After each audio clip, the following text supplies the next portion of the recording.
Okay, we're about ready to start with Kansas State. Cam Stokes and Barry Brown Jr. will be with Coach Weber.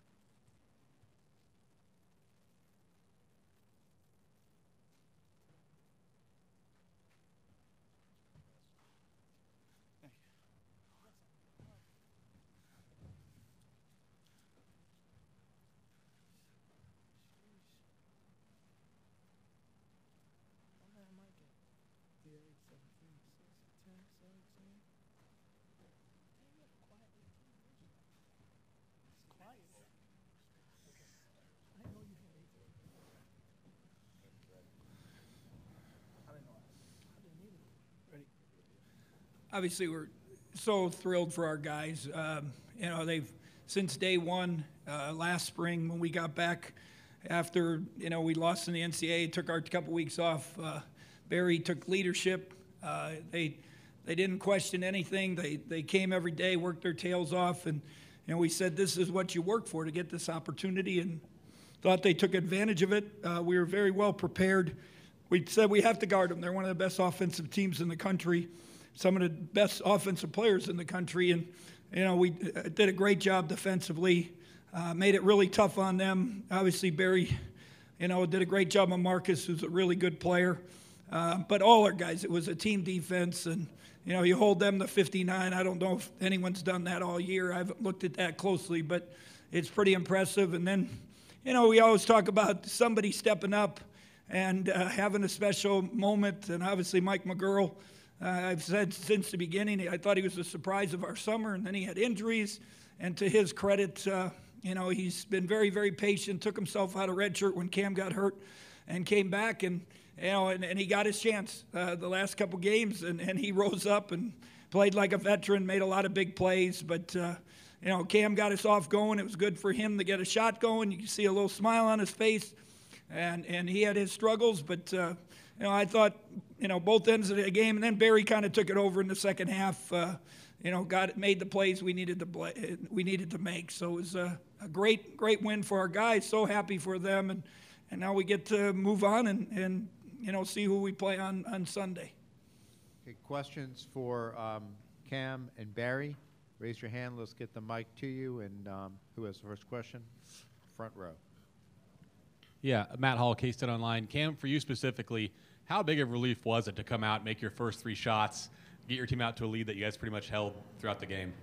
Seeing the ball go through the rim, it really felt good. And credit to my teammates for getting me open.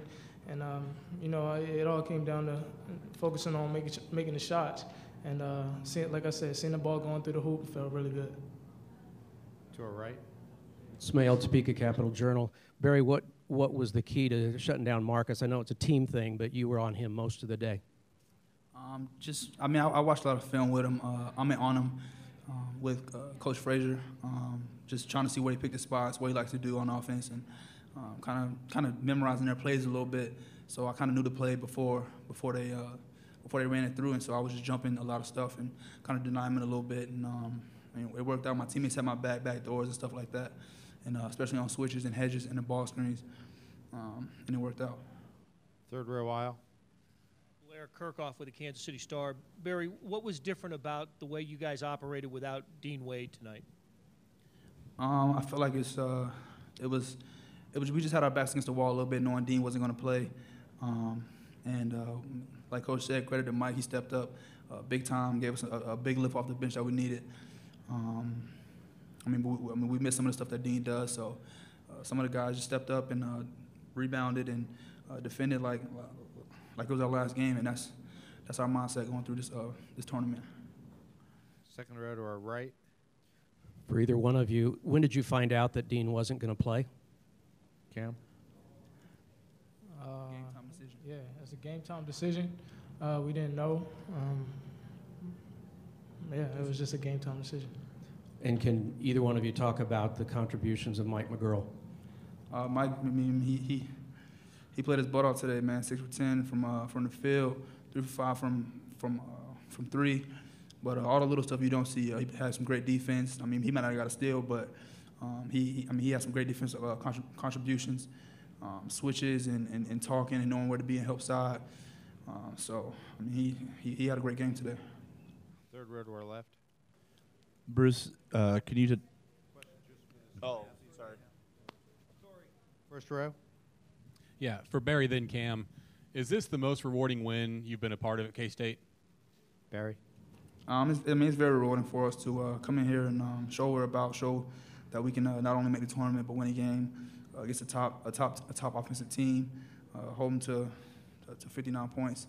We're averaging way more than that. So, it's very rewarding for our guys. I know how we worked in the offseason to prepare to be to this point.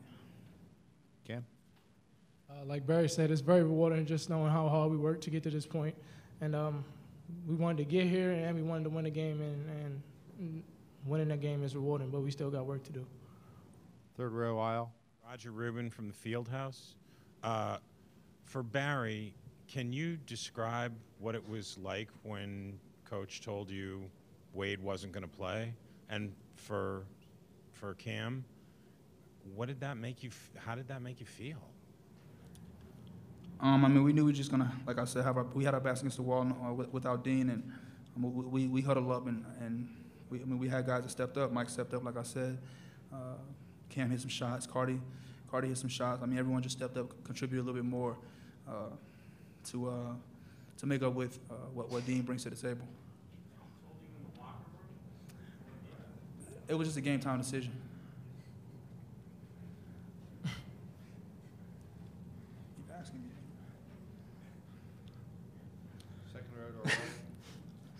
Cam, you were in the middle of a dynamic play towards the end of the first half. Cartier's block, you get the ball, alley-oop to Xavier. Just talk about how that helped you guys keep going with the momentum. It's a momentum changer. A play like that, it makes you feel good, makes your energy go up, and it was just credit to Xavier for running the floor. He always does that. He's been doing that this whole year, so it was an energy booster for us. First row to our left. Barry, Tim Fitzgerald from GoPowerCat.com. Creighton never led this game, and this is not the first time you guys have done that to an opponent, leading from wire to wire. And it seemed like every time they made a push at you, you guys pushed back. What's different about this team, and how good are you at maintaining leads like that? I think the Big 12 kind of prepared us for this time, and I think just that we have a little bit more poise. A lot of guys played in this situation before. Last year, and we weren't able to pull through. But I think that year of experience helped us to stay poised and stay calm and confident when they made that push. I think they cut it to like 2, and so we were still able to make those plays and defend and come out with the win. Front row. Barry, I don't misquote you, but you said something earlier this year about riding with your coach and how much he meant to you. Did you want to get this win for him tonight?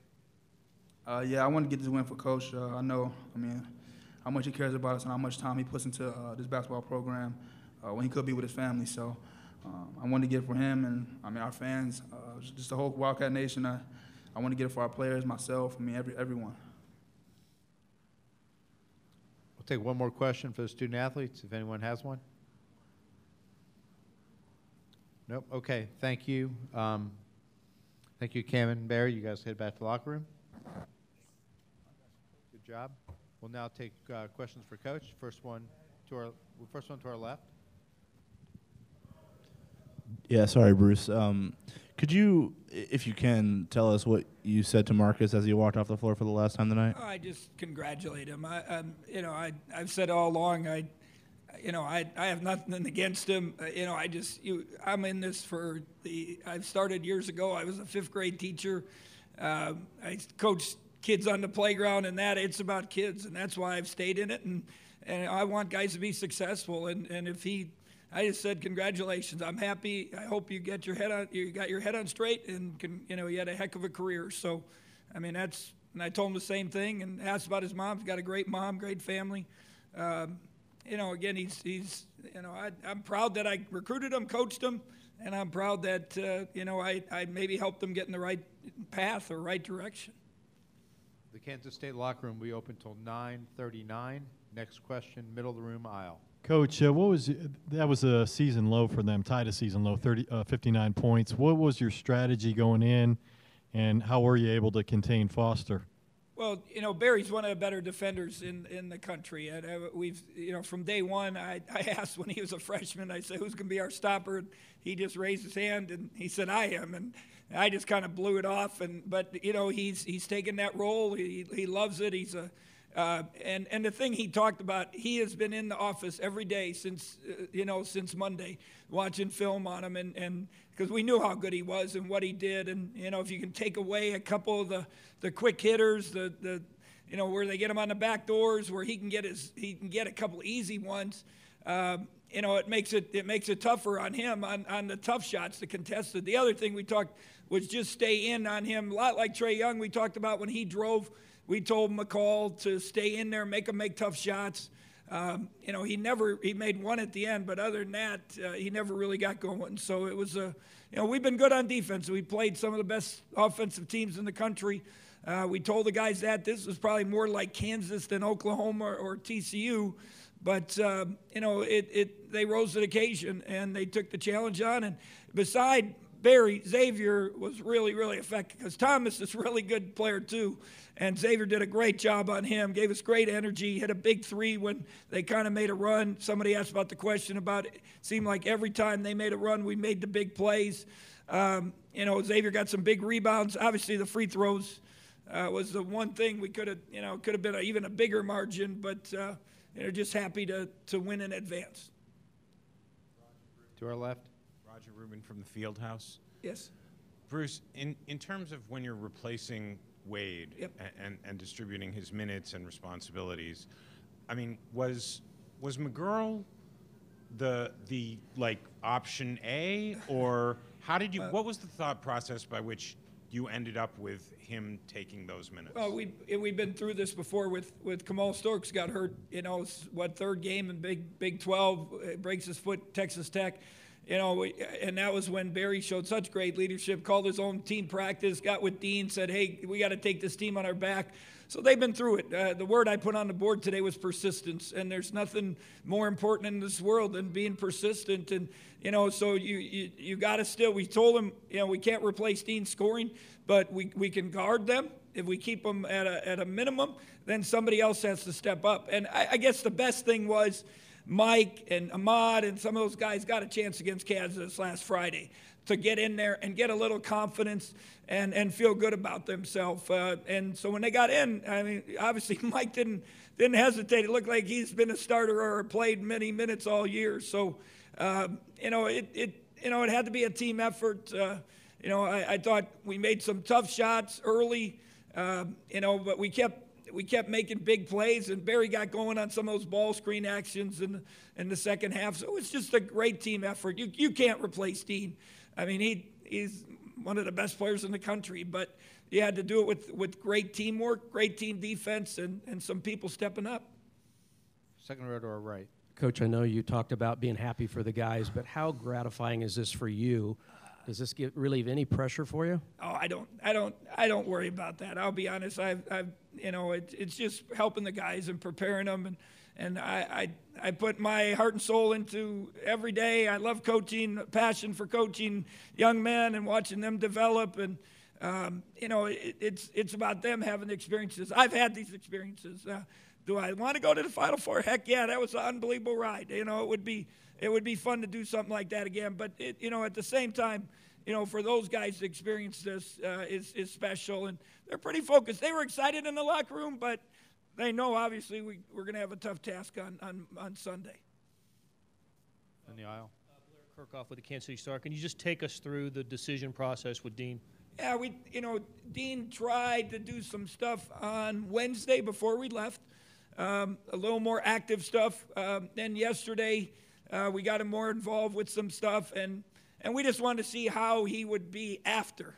And today we went to shoot around, and he just said, Coach, it still hurts. I don't think I have the mobility. I don't know if I can do some things. And so Dr. McAtee, Luke Sauber, myself met with Dean. Then when we got back from shoot around, and we just talked about still being ready. If we needed to have him take the ball inbounds, or an emergency thing, he's so smart. If it came down to one play and getting the ball in bounds, I'm putting Dean in there, and he was willing to do that. I talked to his parents right when I got on the bus and told them I didn't think he was going to play, and they understood. And, I loved, Dean, we couldn't get him to talk, but in the first huddle when we were going out of court, Dean was up talking. He was talking to Mac the whole time. He's really grown up, and it's sad he's not part of it, but it's still great for our other guys that they were able to rise up and find a way to win. On the aisle. Coach, just to follow up, I mean, is there any chance that he plays on Sunday, or are you ruling him out? We told Doc McEntee, that was the last thing we talked to Dean. We said, come back tomorrow, and, we're going to go back and do some treatment on him. We'll have a short practice, and just see if it improves and he wants to go and give it a shot and we need him. I don't think it's going to be major minutes, but, he wants to be part of it if it helps us, have success and move on. I'm sure Dean will be there giving it his all. Last question.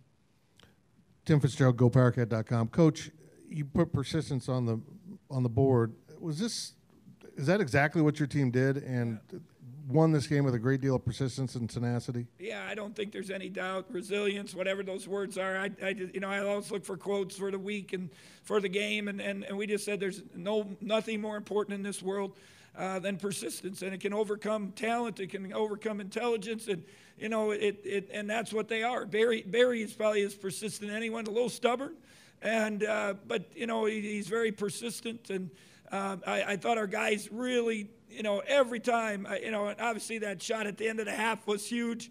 Then we came out, made the run, and then they make the run, and we come right back and make plays, and I'm just proud of them because they've been very resilient, very persistent throughout the whole year. Because it hasn't been a smooth sail the whole time. We've had to deal with a lot of, some injuries, some tough losses, and a lot of different things. But they've stayed the course and really bought in and listened to the coaches. Can't be more proud. Thank you, Coach. Thank you. The Kansas State locker room will be open until 9:39.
Well, congratulations to Kansas State.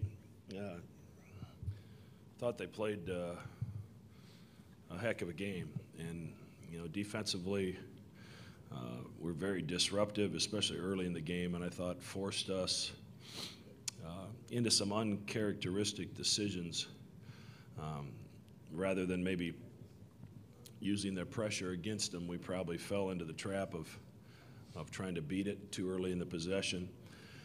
And probably didn't get as good of shots as we'd like, especially early in the game. Defensively, they had 32 points at the half. They hit 2 threes as the shot clock was running down, and then their center, who's made 2 all year, hits 1. So I really felt like defensively we did what we needed to do to be in a good position. We just weren't very good offensively, and K-State certainly had a lot to do with that. Okay, raise your hand. Let's get the handheld mic to you, and remember the questions now are for the student athletes. First question, third row in front of us. Marcus, Brian Hamilton from the Fieldhouse. Why was it important for you to give Coach Weber a quick hug before you left the floor after a tough night?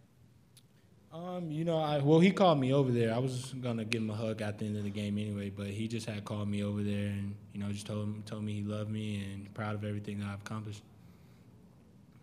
Far left. For any of the players on the defensive end, as the game wore on, how deflating was Kansas State's ability to make tough plays even in situations where you were in the right position to defend it? Toby? I mean, you got to give Kansas State a lot of credit. They made some tough shots when they needed to, but I felt like we were in the right spot a lot of the times. And sometimes tough shots go in, and you got to give credit to them and wish the best for them. Marcus? Yeah, Xavier Sneed, he hasn't been shooting the ball that well, and he hit a couple threes that got him going, and McGurley, or how he got going too, and we never seen him play, and they just did a lot of things to get us out of rhythm, and we really couldn't get our rhythm back going. I think we got it down to 2 points, and we couldn't get over that hump. First, I'm sorry. Middle, right in front of us, I'm sorry. This is for Marcus. Dan Wolken from USA Today. A great scorer such as yourself, to have this kind of night, what are you trying to do during the game to maybe get yourself going, and why weren't you able to get any sort of rhythm? I was really just trying to get my teammates involved more. I seen that they were collapsing the paint hard when I drove, and they were attaching to me as soon as I crossed half court, so I couldn't get the ball. So, it was just giving me hard looks all night, and I really just couldn't find my rhythm.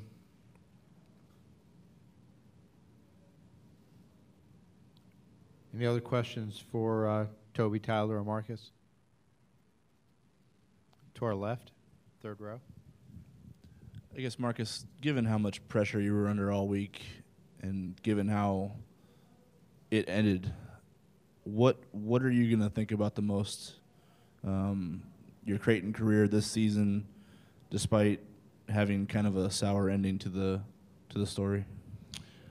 Just a family bond that I built with these guys, and how they've taught me how to be unselfish just by their attitudes every day, day in and out. And for me, I'm just going to remember all the trips that we took, and, I'm just going to miss going to practice every day with my guys. I'm sad we lost the game, but I'm even more hurt that I won't be able to spend as much time with my guys like I usually do.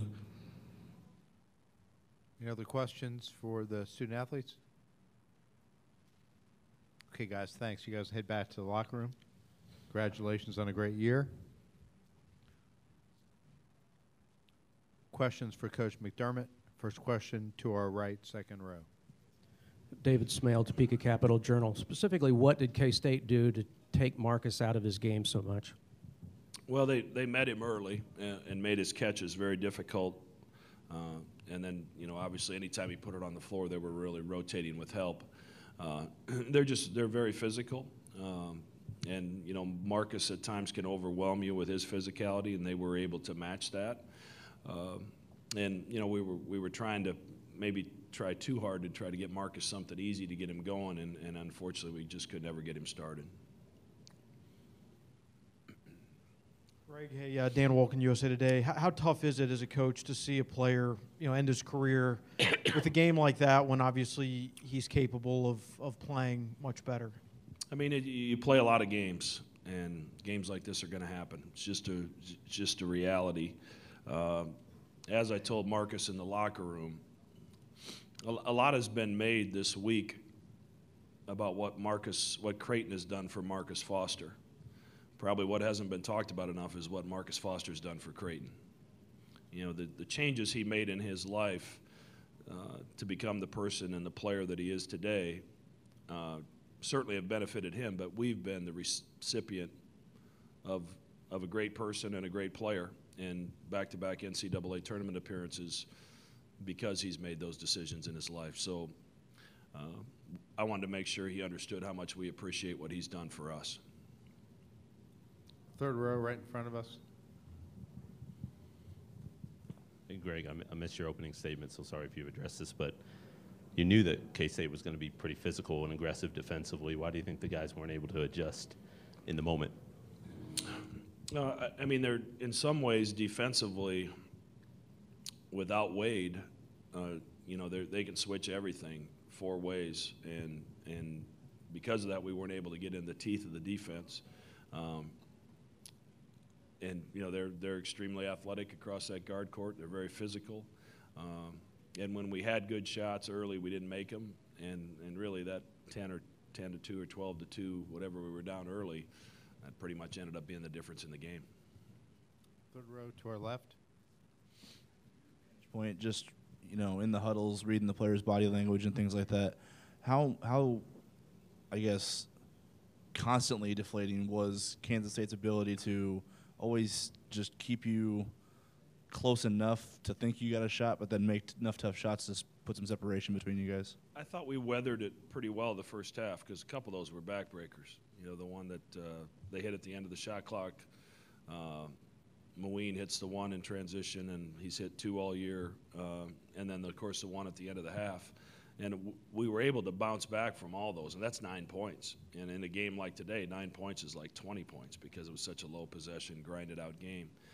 So I thought our guys were able to keep their senses about them, and because we had some really good defensive possessions that ended with them hitting some tough shots. And sometimes you have to tip your hat to them. As you look at the stat sheet, we had more points in the paint. Points off turnovers were the same. We had more second chance points. Fast break points were the same. They made more shots than us, and were able to get to the free throw line quite a bit more than we were.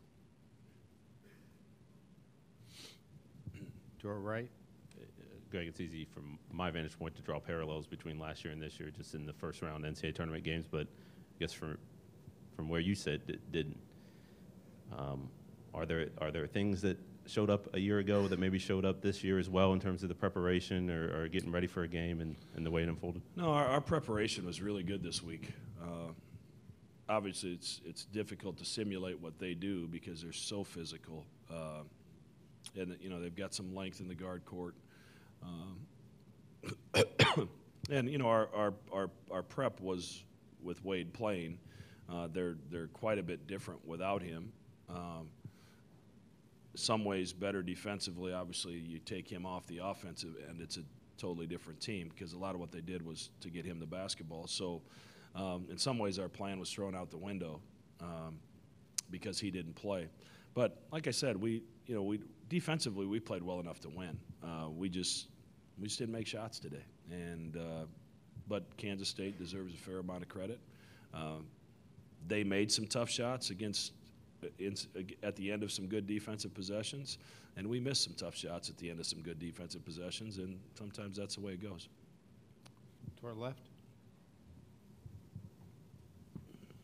There were obviously some emotional embraces with the seniors. So this is probably a loaded question, but what did you say to each of them as they walked off the floor? And then also, Kyrie is in an interesting situation because his future is kind of up in the air based on what he hears this summer.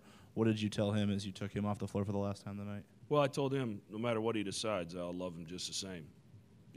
I'm here to support him, and we said we'd wait till the end of the season, and that's now. So we have to start having some conversations. But Toby and Marcus, I just told them how much I appreciated them. Toby's been through. His first year was Doug's, Grant, Ethan, and Jahan's senior year, where we were at the top of the mountain, and then the next year, we went 4-14 in the Big East. So they've seen the program at a high, and then as low as it's been, and now back to the point where we're in back-to-back NCAA tournaments. So Tyler and Toby have been an important part of that because of their leadership, because of their unselfish attitude, and obviously Toby's had a tough 6 weeks. With his mom's diagnosis, but he hasn't really let it impact his ability to do his job in practice and be the teammate and the leader that we need him to be. And then I just told Marcus how proud I am of him. It's a great story because not every young person that gets lost ends up finding their way. And it took the effort and patience of a lot of people, but the most important person in that process was Marcus. Marcus is the one that had to decide, you know what, enough's enough. I'm going to make the changes in my life and get back to the person that I know I can be. And I'm proud of that, extremely proud of that.